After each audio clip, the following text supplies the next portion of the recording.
Warning, censorship. Warning, censorship. Who makes more sense than me? The screen people that told you that wearing the mask in the car would save you from corona? In the medical field, and we are told to wear masks. Everyone in the medical field wears a mask. Yeah, when they're doing like surgery stuff. I'm not a doctor. I make YouTube videos. Okay. Literally go away? What if I figuratively go away? Literally go away. The utter state of political discourse with white women. It's like you let Twitter.com just like go into their brain for 5 minutes and then they just, you know? I literally don't have Twitter. She literally doesn't have Twitter. Yeah, what we're actually finding out is that no one really cares. Like I tried to go up to people and talk with them and have weird conversations. No one really cares. So this has taught us that, you know, when the left fabricates these polls saying things like, oh, these Americans, all the Americans want common sense gun reform and, you know, they don't want people carrying guns. It's not true. No one cares. People just, oh, there's a gay guy who's arming himself. Good for him. No one cares. I really wish that the right and the center right could understand that nobody is an animal. Everybody is a human being. I don't care if you're an MS-13. You are a human being. So for like treating people well, do you think it's more important that we don't call the people who like murder people and rape women and then like gouge out their genitals to like preserve their feelings by not calling them an animal so as to not set that precedent? It's important to call them out, but not to call them an animal. You can. What would you call them in your like ideal? I don't need to call them anything. I just want to call them human beings because that's what they are. Human beings.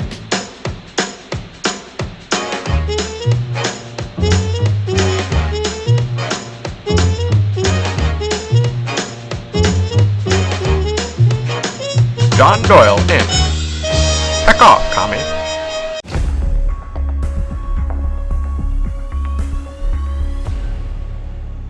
John Doyle is a YouTuber and political commentator. You can watch his show on heckoffcommie.com or YouTube. He also frequently appears as a guest commentator on the channel Slightly Offensive with Elijah Schaefer. Thanks for coming on, John. I've become a big fan of your YouTube channel. I see a lot of myself in you. How are you today? Excellent. Thank you. And thank you for having me. Very excited for this. I've been a long-time viewer of The Rebel. Good to hear. I think you do a great job of talking to young men. I don't know if you know who Nelk is, but I think you're the political version of the Nelk boys. Do you know who they are? Of course I do. And it's interesting that you say that because I've heard that before. And as a result, my roommate and I were thinking about making a podcast specifically to try to like infiltrate that sort of online bro culture. And it would be called Locker Room Talk for obvious reasons. And, you know, it'd just be like guys bantering, but kind of tied back to a more fundamentally right-wing direction, which I would argue is like the logical result of men being allowed to be masculine. And the wake-up call for that was they were doing a meetup, the Nelk Boys in Texas. Mm-hmm. They announced it with like 10 hours notice. And so we went just to see, you know, how many people would show up. And there were like 3,000 young men there with no direction, all like looking to get high and drunk and see if they could hook up with some girl. And I was just thinking to myself, imagine if we could channel this energy into something productive for the future of the country. Thus, Locker Room Talk was born as an idea. For sure. And put me on the short list for that show. This is my theory for the last year, is we need to combine that sort of feeling, the bro culture, and normalize it with politics just so we can get people having these conversations. And one of the videos I watched of yours recently was about demoralization, particularly, I imagine, of the youth. And I just want to show a clip from one of your latest videos here and get you to explain it in a bit of further detail. So can we go ahead and play that, Justin? The point is that in order to beat you, they have to demoralize you. And in order to demoralize you, they need you constantly plugged in, constantly consuming the propaganda, the fake news, glued to the screens, isolated, locked down. And at a certain point, literally just going outside is a political strategy because it will make you happier and it will make you more effective in the long run. That's right, gamers. Donkey Kong is a political strategy. And this doesn't mean just go crazy, Pleasure Island mode, blow off everything just to go have fun. But it does mean that there is something to be said about taking a few hours every week and just going and doing something that you really enjoy. Not just mindlessly navigating through the internet in the name of relaxation, but like really going out there with the boys and doing something epic. It might sound redundant, but we are the future. And if we're not doing well, if the boys are down bad, then we can't expect the future to be bright or for us to be successful. John, I want you to explain to the viewers who or what is doing the demoralizing in your opinion. I think that there's basically a collective, I guess you'd say, I don't want to say coalition, but that's probably the best way to describe it, of people who occupy the same fundamental narrative and agenda, but as far as where they physically occupy, it would be in the media, the banks, the mega corporations, the power structures in this country explicitly as far as how government works. And I think that they're all basically working in collaboration under the same narrative to demoralize people into submission. And that's kind of what I was getting at there with, Donkey Kong is a political strategy, because I was at an arcade and I was playing Donkey Kong, which I'm very skilled at. And I posted something on my Instagram story about it, like, yo, who thinks I could set the high score? And someone responded and they were like, John, President Trump just had the election stolen. The country's on fire and you're playing Donkey Kong? And I'm like, yeah, you're fucking right, I'm playing Donkey Kong. Like, what do you want me to do? Like, be depressed? If I'm depressed, I'm not going to want to do anything. I need to know that I'm fighting for something. And if that something can't even be Donkey Kong, then what's the point? And so, like, even as far as people getting locked in their houses, we know that deficiency in vitamin D is indicative of depression, or can lead to depression, and often does. It's just like being totally locked down and glued in to screens all the time, consuming constant information, does over time demoralize you. And so there's something to be said about literally, which is kind of goes against what our business model would be, but we need people to disconnect from time to time and just go outside and like participate in their communities. So that's what I was trying to kind of convey to the audience with that somewhat hyperbolic monologue. What's an example you can point to where it's targeted demoralization? In your opinion, I know you've mentioned a few in the videos, but just for the viewers, what's an example, do you think, targeted demoralization, let's say against younger people, maybe 17 to 22 years old? I think that TikTok and Instagram are probably the quintessential examples. And Instagram like co-opted the format of TikTok on its own thing called like Reels now. Mm-hmm. And so you can go in like the explore page, and like everything in my explore page is like all like political, and there's some like financial stuff in there, but everybody's explore page invariably will have videos of young girls, you know, twerking or doing like very suggestive dances, wearing revealing clothing. And that acts as a trigger for a lot of young men to then go and like watch pornography, or to, you know, go to her page and basically like lust after these women.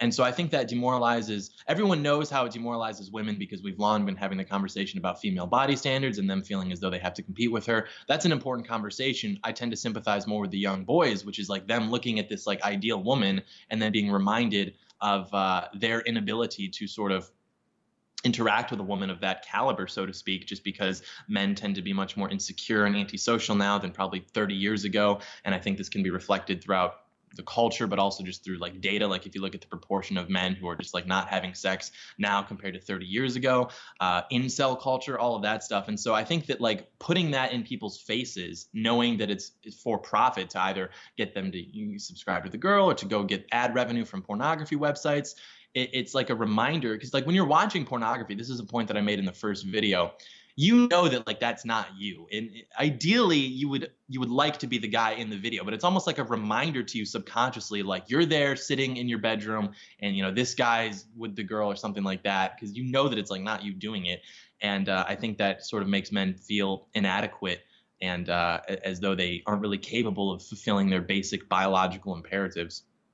I definitely agree, and I do have a problem with these forms of content, we'll call them, which is a lot of the times it can be a 35-year-old woman just standing there snapping and changing her clothes, and I wonder why an adult woman got to this point, but I digress. I think that's a good segue to corporate wokeism, especially because it always pops up on these platforms. You see all the trends, everybody participating in the black square, for example, and it's affecting us, and it's being used in ways that it's never been used before, I feel like. And there's a great montage at the start of one of your videos that I recall and that I marked down for us to show right here. Let's go ahead and play this and we'll talk about it after. COLA after an internal memo showed diversity training where employees were told to be, quote, less white. It's part of a company racism training program.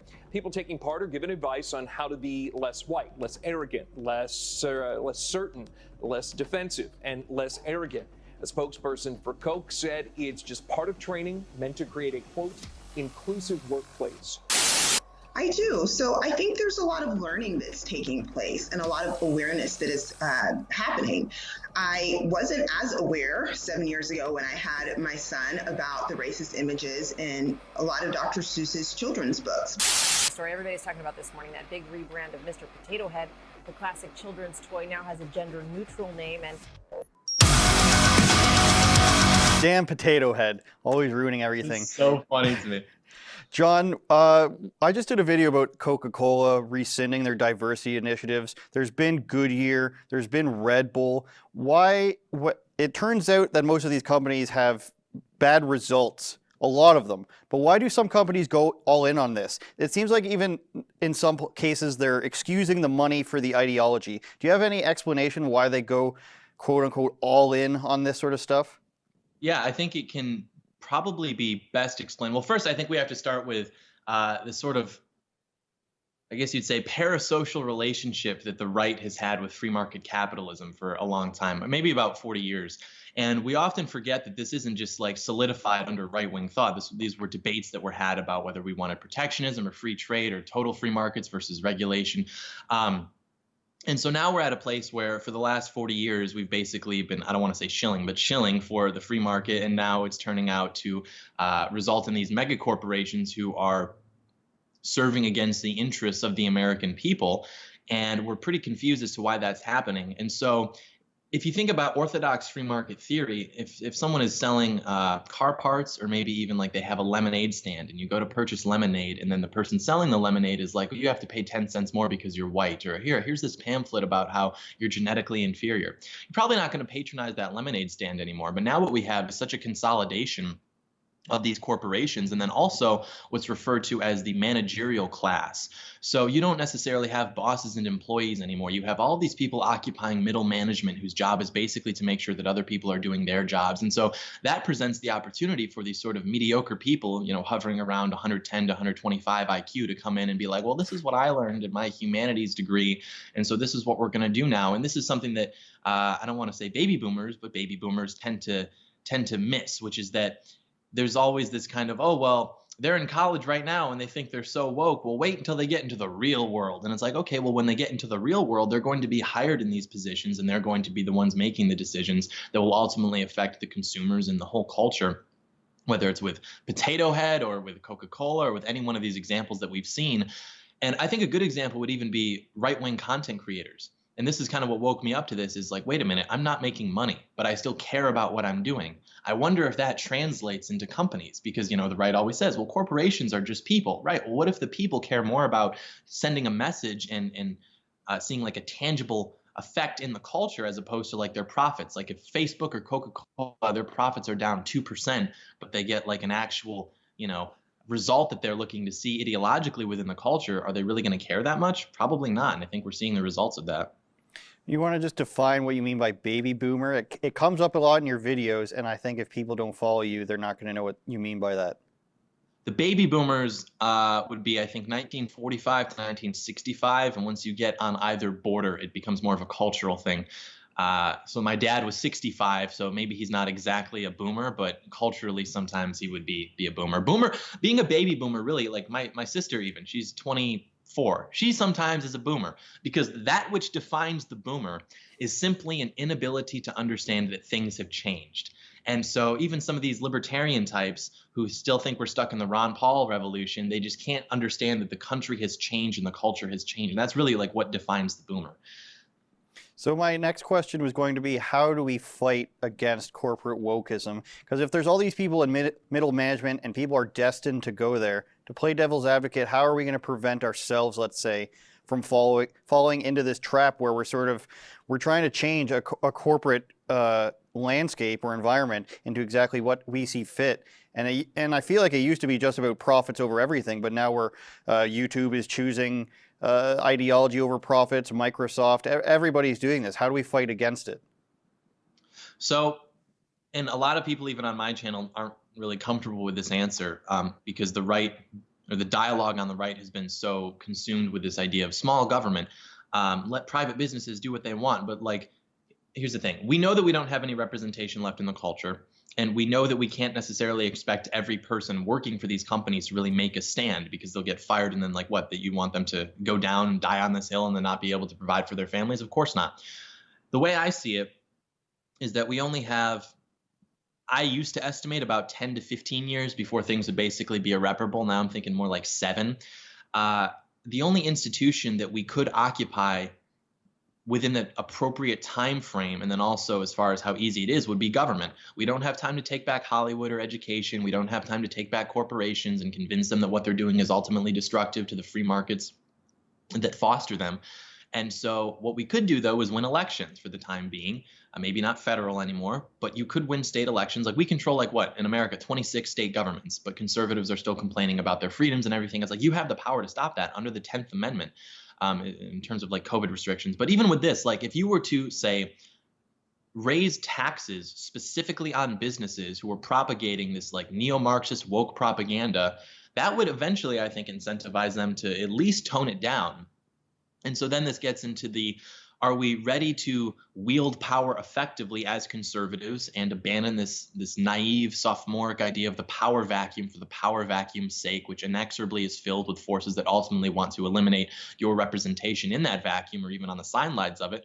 Or do we want to basically sit idly by and allow the destruction of our country to happen through this sort of corporate consolidation of this like homogenous narrative of woke?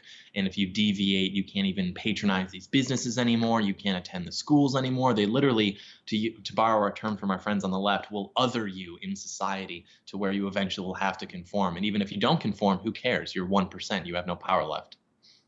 You're with a pretty tight-knit group down there. Do you guys ever, I was thinking about this, the reason I asked on the way into work this morning, do you ever consider the idea of maybe you should start your own political movement as a different way to use your influence?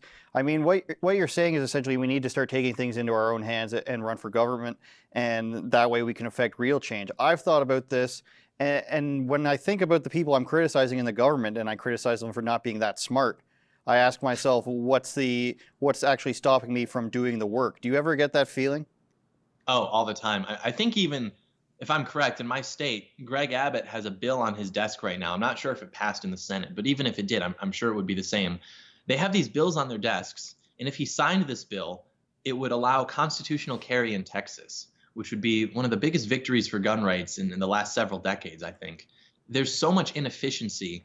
And, a lot of people like to point out, well, Occam's razor, it's not that they're malicious, it's that they're stupid. It's like, no, because if you assume, and I would even argue that there's more stupidity on the left than the right, but if you assume there's roughly an equal distribution on both sides, why is it that the left is so much more capable of wielding power than the right? I think it's because the right basically exists as a money vacuum to basically sell hope to the American people and then not actually enact real change. So yeah, local government is something that I think is often overlooked. As far as myself starting some sort of movement, I don't think that I right now have the network or the ambience to do that. I think that people are hesitant to take young people seriously because there's sort of this because especially adults, they react one of two ways. There's very little middle ground. They either, oh, he gives me hope for the future, or what does this kid know? He's just a punk. And so it's kind of like, the reality of our situation, but maybe a few years down the road. I encourage you to move to Canada, my friend. There is no age too young for a member of parliament here because there's so many seats for people to wield. There's people who've been elected at 22 here in the last couple elections. I want to transition to logical fallacies because one I see in a lot of your Streeter videos and that I've experienced myself doing the same sort of thing is the appeal to authority. And we're seeing that a lot these days, specifically with medicine and doctors. And there's a great example of it. While it's not about that sort of thing, it's a great example of an appeal to authority. Let's go ahead and play that clip, please, Justin. Yeah, there are. What is that like? Just their National Association of Firefighters. Is that just because like you think that they're going to help fight fires better, or is there something like specifically with them cutting your jobs or something like that? Because both of my sons are firefighters, so there you have it. Well, I understand that, but like, why would that compel you to support Biden over like Trump, them being firefighters? Support the pussy grabber? No, I'm not doing it. But what does that have to do with fighting fires? I am supporting my whole family. I'm here to represent my whole family, to support Biden-Harris. Immigrants, GBLTQ, women, a lot of strong women. So what are you guys doing? I'm just asking. I'm just wondering what that has to do with fighting fires.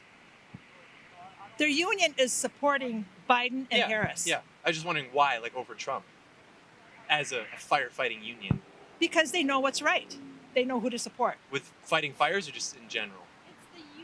It's the union that is supporting Biden, Harris. It's not supposed to be like a gotcha question. I'm just wondering, like the UAW might go one way. How much more do I have to explain it to you? Oh, probably a lot. I'm not really getting it. Well, then take a hike. Okay. She called me a dumbass.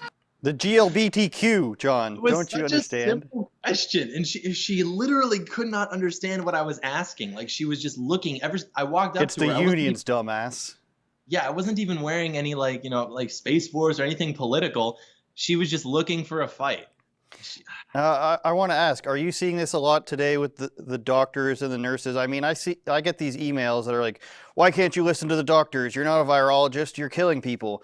What is this? And this woman, of course, is trying to say that because firefighters, and she kind of says it, because firefighters are voting for Biden and Harris, therefore I trust their opinion and they're so smart and better than me that they know what's right and I don't need an actual reason to support Biden or Harris so long as this union is supporting that. Yeah. Where is all this coming from? Is it just easier to appeal to somebody who's not you for your opinions?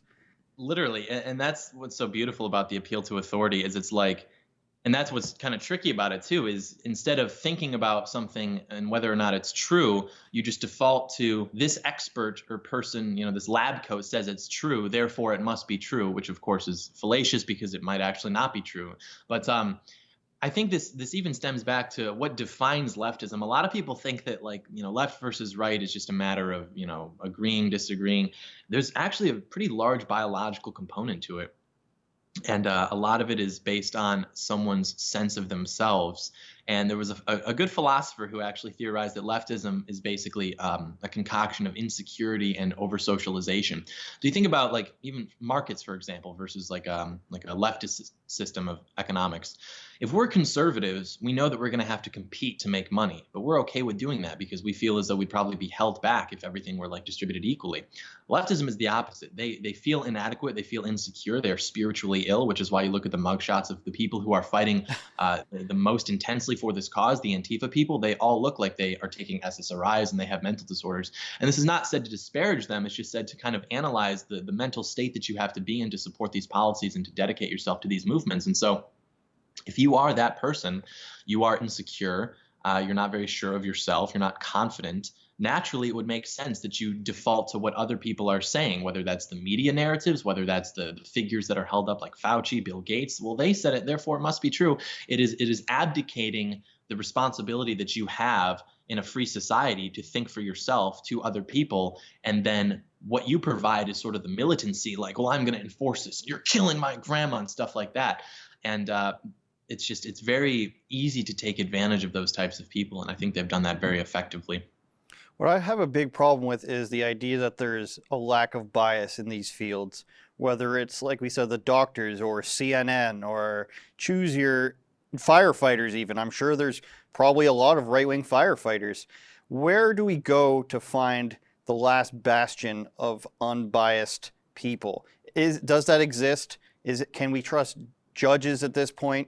Is there a place where we can look to where people are still going to be impartial, in your opinion? No, I thought it was the military. That was the last thing that I felt as though I could be proud of in this country, and then that got compromised. So right now I see no institution or even coalition of people in this country who I would trust other than, my own people. But yeah, things are pretty bad. And I can be honest on this channel. If it were on my channel, I'd be like, we're going to make it. But I can be totally honest. I don't have to rally your troops. So no, it's not looking good. Along the same lines, I love these 4-person debates that are on Slightly Offensive, where it has everybody in the corner. A lot of laughs and lots of thinking going on there. One I want to reference is the one where you guys talk about something called Blue Anon, and I want to hammer you down and get you to tell me if this is a real thing or not. Let's play that clip, Justin. If you're not familiar with this is actually a loosely organized group of Democrat voters. We've also seen this as recently even inspire terrorism at the Capitol building when a Nation of Islam follower actually ended up killing a Capitol police officer. So this actually leads to terrorism. This is a very dangerous group of Democrats, politicians, and media personalities who spread left-wing conspiracy theories such as the Russia hoax, the Ukraine hoax, Brett Kavanaugh. But it's a lot worse, John. I'm telling you, this gets a lot worse, which is why we're talking about this today. They've even done things like spread the fact that obesity is healthy. They've also spread, I know, that fatness is good. And on top of that, which we're going to find out, that's actually killed more people than COVID, that lie, right? They've killed more people than the virus in the United States, and I'll explain why. But also, too, they've also spread the lie that, we have the most popular president in history.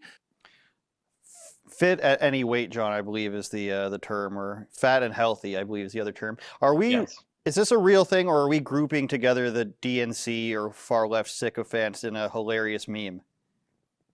So Blue Anon was something that Elijah just threw at me. I had never heard of it before, but I think it's basically true. Whether that's I remember even saying this in my videos like a few years ago that like, the it's Mueller time, the whole meme of like he's going to come in. That was like the equivalent of like Q on the right, like just trust the plan, genius prosecutor, whole family's going to be in prison. And if you ask them about that, even the people who were posting the hardest about it on Facebook, if you ask them about that now, they just won't even acknowledge it. It's like totally memory hold. Or even with then you had Russiagate, you had the Ukraine thing, he's allied with both Russia and Ukraine. Disregard the geopolitical inconsistency there. It's just like these people literally cannot think for themselves. And I don't think that that's abnormal. I don't even think that's something necessarily bad. I think that that's something that we need to kind of acknowledge and work with, because we tend to think that everyone wants to read the news as much as we do, or everyone wants to like really think about this stuff as much as we do. But it's like people fundamentally, I don't think, have agency. I think they just like to perhaps naively think that they can turn on and just trust what the screen people are telling them. And so the problem is that our screen people are lying to achieve a nefarious agenda. So yeah, and that's the other thing too, the real black pill about when this is all over and we win is that you're going to have these same types of people saying, yeah, I guess the 2020s were kind of crazy, but, I always thought it was all kind of crazy. Like they're literally not going to be able to understand how this is different because they're just following exactly what is being parroted to them by these talking heads. Yeah, I was gonna mention Jussie Smollett and Justice Kavanaugh, and I was gonna ask you why is it so much easier to jump onto these ideas? Is it just because it's presented in front of them more often than the other side of the story? Yeah, that's exactly it. And they think that those are their allies, and then we are their enemies. And so it's a very simple kind of like, okay, I recognize that, Anderson Cooper and John Miller, or not John Miller, that's the Blaze guy, Don Lemon. It's kind of funny. They kind of look alike. Don Lemon's my friend. And so I'm going to just listen to what he says. And then it's also like especially in school, because I just got out of high school a few years ago, it's like this is like the narrative and the teachers in agreement. And so to be the dissenting voice requires a level of courage that is noble, but really has never been expected before, at least in recent society in America. And then it's like the people in the middle who don't really have an interest in politics, they're apolitical, give or take one or two topics. Those are the people whose minds are going to be shifted, and then eventually they hear this thing, over and over again in their schools and then in the media, and that just eventually will crystallize as the truth. And then if anybody dissents against that, they're like, well, what are you talking about? You're just incorrect. It's not even worth debating. It's settled. The science is settled. So. Yeah, it happens that way all the time. I know so much what I'm talking about that I can't give you an example and I can't explain my position. That's one of my favorite things about your videos, is calling the people out for not being able to even articulate their opinion, even though they're so sure about it. You say, this is the state of discourse with white women. We must end them now. That's a good point. Go ahead. Shut on white women. It's true. It's a good time to go behind the paywall, John. I'm sorry.